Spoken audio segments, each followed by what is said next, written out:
दगड़ियों, पिछले ही पखवाड़े में पर्वतीय क्षेत्र में बटने वाले पढ़े जाने वाले दैनिक समाचारों के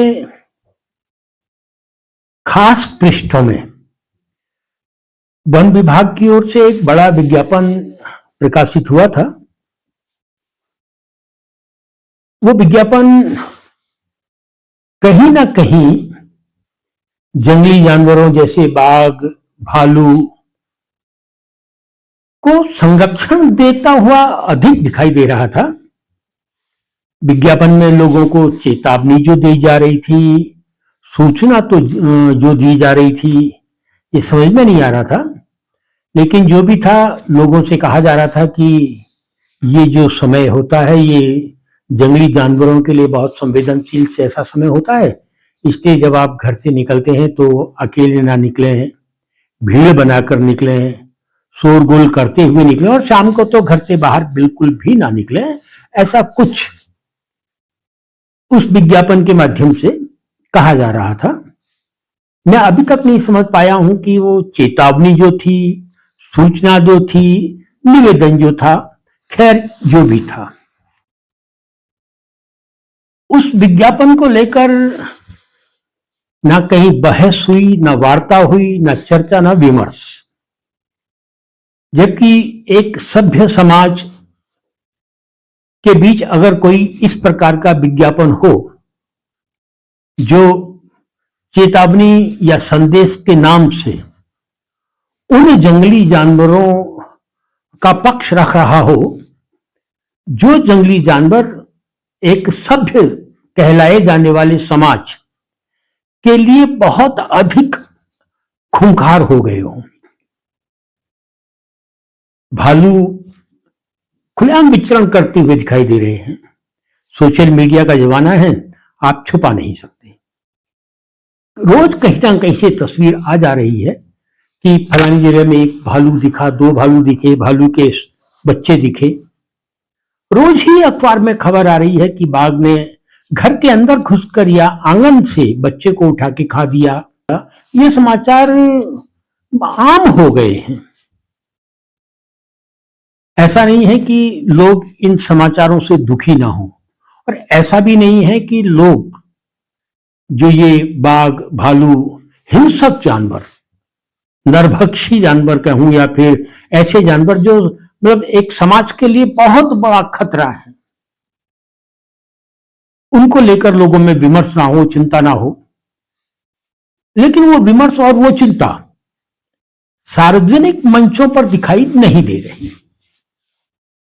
ये डर है या कुछ और, ये अभी समझ से परे है। दगड़ियों, चौंकाने वाला ये है कि आज की तारीख में सरकार के लिए या सरकार की ओर से या सरकार के पक्ष में कोई भी एजेंसी ऐसी नहीं है जो सार्वजनिक रूप से कह सके कि वर्तमान में 2 वर्ग किलोमीटर क्षेत्र में कितने सूअर, कितने बाघ, कितने भालू सक्रिय हैं। कोई भी एजेंसी इस प्रकार की घोषणा करने की स्थिति में नहीं है, इस प्रकार की सूचना देने की स्थिति में नहीं है। और इसके ठीक उलट जब हम ग्रामीण क्षेत्रों में जाते हैं, पिछले ही दिनों में जब यहां से बागेश्वर नगर मुख्यालय से 12-14 किलोमीटर दूर लेटी गांव में गया हुआ था, तो लोगों ने वहां बताया और सभी लोगों ने बताया कि उनके गांव के अंदर करीब 20-25 से अधिक सूअर उन गधेरों में प्रवास बनाए हुए हैं, जिन गधेरों में सीलन है, पानी है, कीचड़ है। सूअर जहां पानी होता है वहां अधिक रहता है, दलदल होना चाहिए, कीचड़ होना चाहिए, वहां सूअर रहता है। और सूअर क्योंकि बहुत बड़ा होता है, इसलिए एक निहत्था आदमी या तो बंदूकधारी भी एकदम उससे संघर्ष करने की स्थिति में नहीं आएगा। जब हम ग्रामीण क्षेत्रों में जाते हैं तब लोग बताते हैं कि उनके गांव में भालू कितने घूम रहे हैं, सूअर कितने घूम रहे हैं, बाघ कितने उस क्षेत्र में सक्रिय हैं। ये ग्रामीण बताते हैं, कुछ खुलकर बताते हैं, कुछ छुप कर बताते हैं, कहते हैं यार भाई साहब हमारा नाम मत लेना, लेकिन है। मैं इस पर भी आऊंगा कि लोग इतने डरे क्यों हैं, लेकिन फिलहाल मैं आंकड़ों की बात कर रहा हूं कि सरकार क्या जनता द्वारा बताए जाने वाले आंकड़ों को स्वीकार करती है। जिस प्रकार से सरकार ने आज तक यह नहीं बताया कि प्रति वर्ग किलोमीटर, प्रति 2 वर्ग किलोमीटर, प्रति 4-5 वर्ग किलोमीटर कितने सुअर पहाड़ पर विचरण कर रहे हैं, कितने बाघ पहाड़ में विचरण कर रहे हैं, कितने भालू पहाड़ में हैं, तो फिर उस स्थिति में हमें जनता की ही बात को मानना पड़ेगा कि जो वो गांव में जाने पर बताते हैं कि उनके गांव की स्थिति क्या है, कितने बाघ, भालू, बंदर, सुअर उनके चारों ओर फैले हुए हैं। और जो विज्ञापन अभी छपा है उससे भी स्पष्ट है कि वन विभाग के रूप में सरकार भी इस बात को मान रही है कि संख्या बेतहाशा हो गई है, और उस बढ़ती हुई संख्या को घटाने के लिए कुछ नहीं किया जा रहा। सिर्फ लोगों से कहा जा रहा है कि आप अकेले ना निकलें। और सच बताऊं तो पूरी की पूरी चेतावनी पहाड़ छोड़ने की ओर इशारा कर रही है, जो अखबार में छपी है। वरना वन विभाग को इतनी हिम्मत तो नहीं होनी चाहिए थी, सरकार की इतनी हिम्मत नहीं होनी चाहिए थी कि वो लोगों से कहे आप अपने घर से ना निकलें, स्कूल जाते हैं तो झुंड में जाएं, बच्चों को अकेले ना भेजें, उनको समूह में स्कूल पहुंचाएं। ऐसा तो हमारे यहां था ही नहीं। खैर दगड़ियों, ये तो स्पष्ट हो गया कि सरकार आपको इन हिंसक जानवरों से मुक्ति नहीं दिलवाएगी। अगर दिलवाना चाहती तो शायद प्रयास शुरू कर चुकी होती। पिछले दिनों कांग्रेस के अभी जो नव नियुक्त कहूं या नव चयनित अध्यक्ष हैं गोदियाल साहब का एक क्षेत्रीय भाषा में कहीं संवाद सुन रहा था मैं, सोशल मीडिया में ही, अखबारों ने तो नहीं दिखाया। वो काफी चिंतित दिखाई दे रहे थे हिंसक पशुओं को लेकर।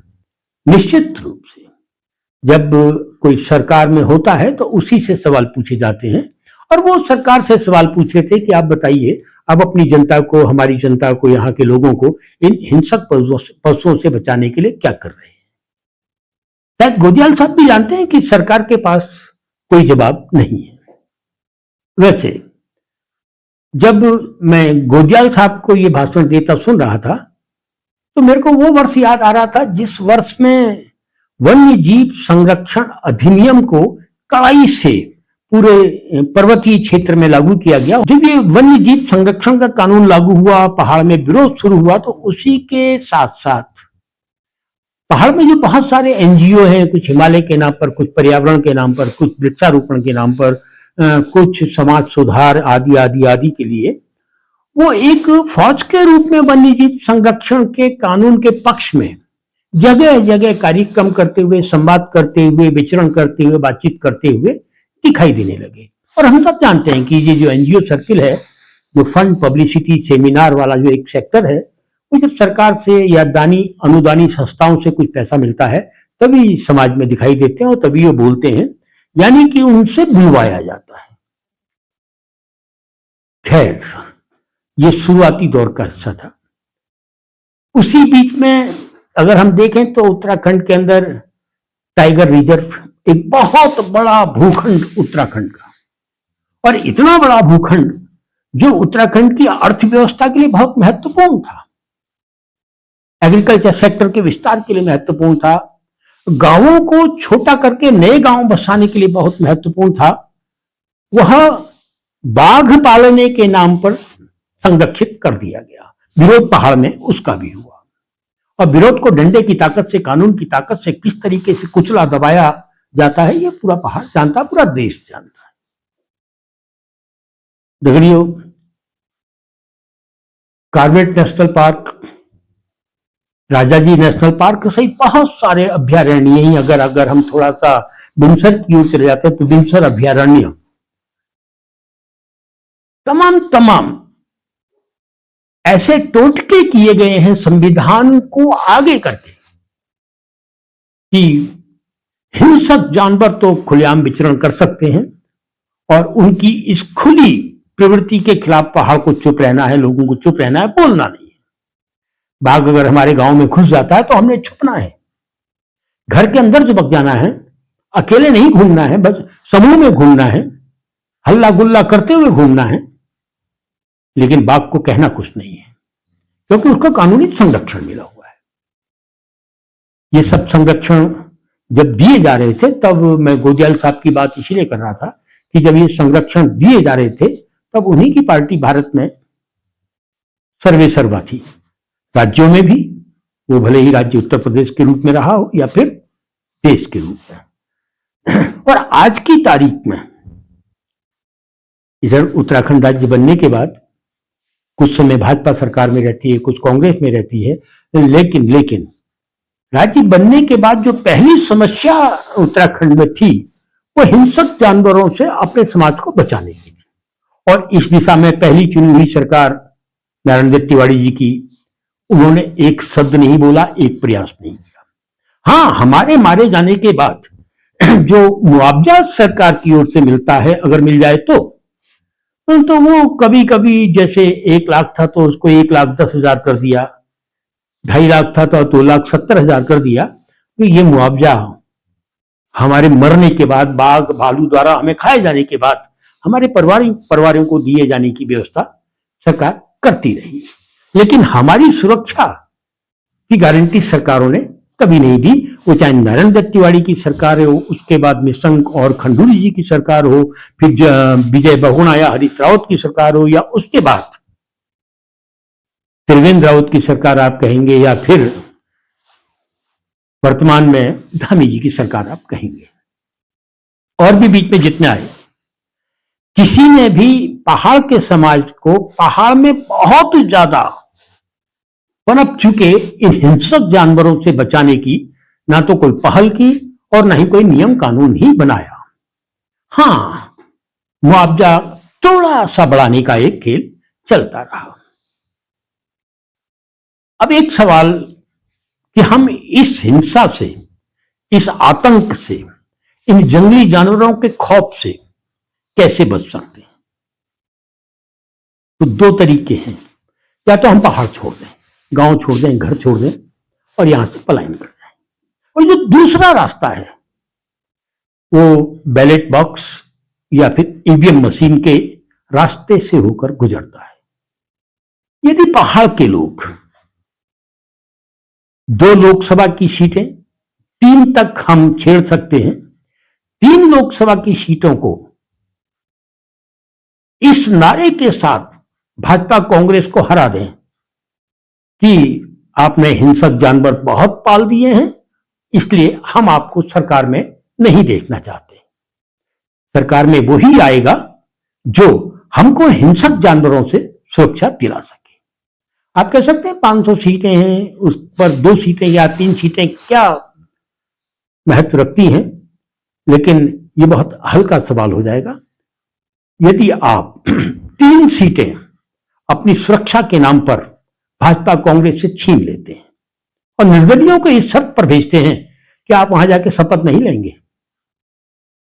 सिर्फ हम आपको इसलिए जिता के भेज रहे हैं कि आपने बताना है अब पहाड़ इन हिंसक जानवरों को अपनी छाती पर सहन नहीं करेगा, तो दिल्ली सोचने पर विवश होगी।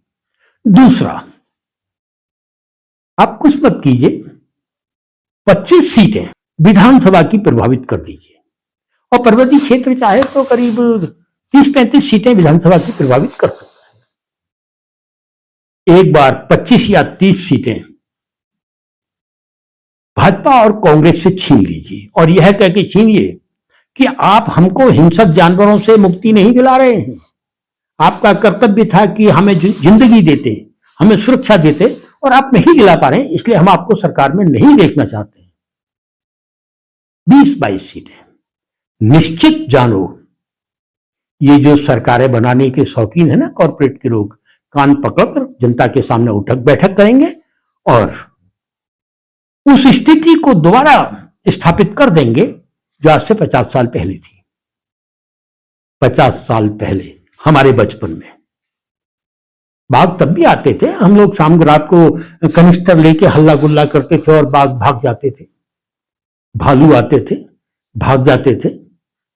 या फिर हर 2-4-5 गांवों के बीच में एक हीरो होता था, बहादुर पुरुष, जो बाघ को मारता था भालू को मारता था, सुअर को मारता था और हमारे गांव को सुरक्षा देता था।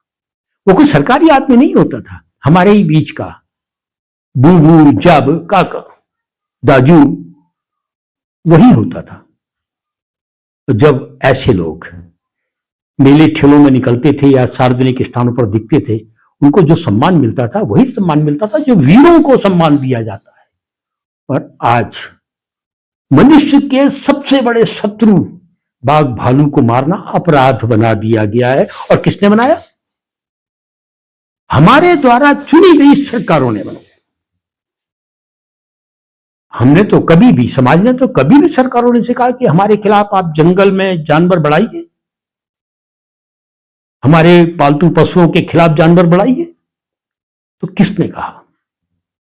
यदि हम उतरेंगे अंदर, झांकेंगे, तो हो सकता है कि हमें लगे कि राष्ट्रीय नहीं बल्कि अंतरराष्ट्रीय स्तर पर विश्व बैंक या अन्य तमाम ऋण देने वाली संस्थाएं या दान अनुदान देने वाली संस्थाओं से ऋण और दान लेने के लिए ही तो ये वन्य जीव संरक्षण का कानून भारत की जनता के ऊपर नहीं थोपा गया है। अंदर घुसते की देर है, बहुत चौंकाने वाले परिणाम सामने आएंगे। खैर दगड़ियों, मेरे इस संवाद के बाद बहुत सारे स्वयंभू तथाकथित वन्य जीव प्रेमी मुझे गालियां देंगे, धिक्कारेंगे, लेकिन मैं तो ठेठ गांव का आदमी हूं।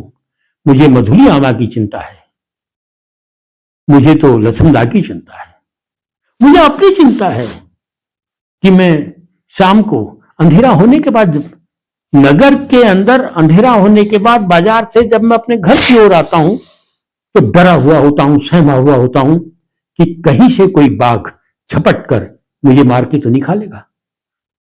ये स्थिति पहाड़ की सर्वत्र में है।